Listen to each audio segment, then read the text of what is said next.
Цагаан сар бол Монгол түмний эртнээс уламжлагдсан ирсэн баярам.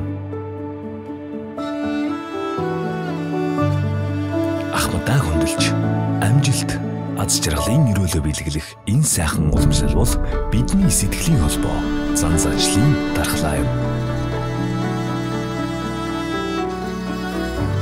Харин энэ баярын хамгийн эрхэм ёс бол золголт билээ.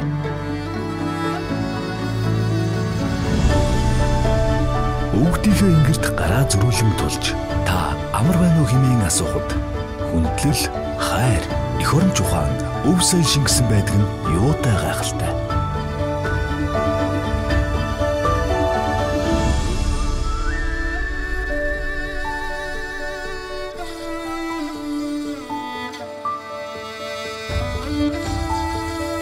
Мянга дахин мөржигдэн хариучих сар шинийн мөрөмшөөл.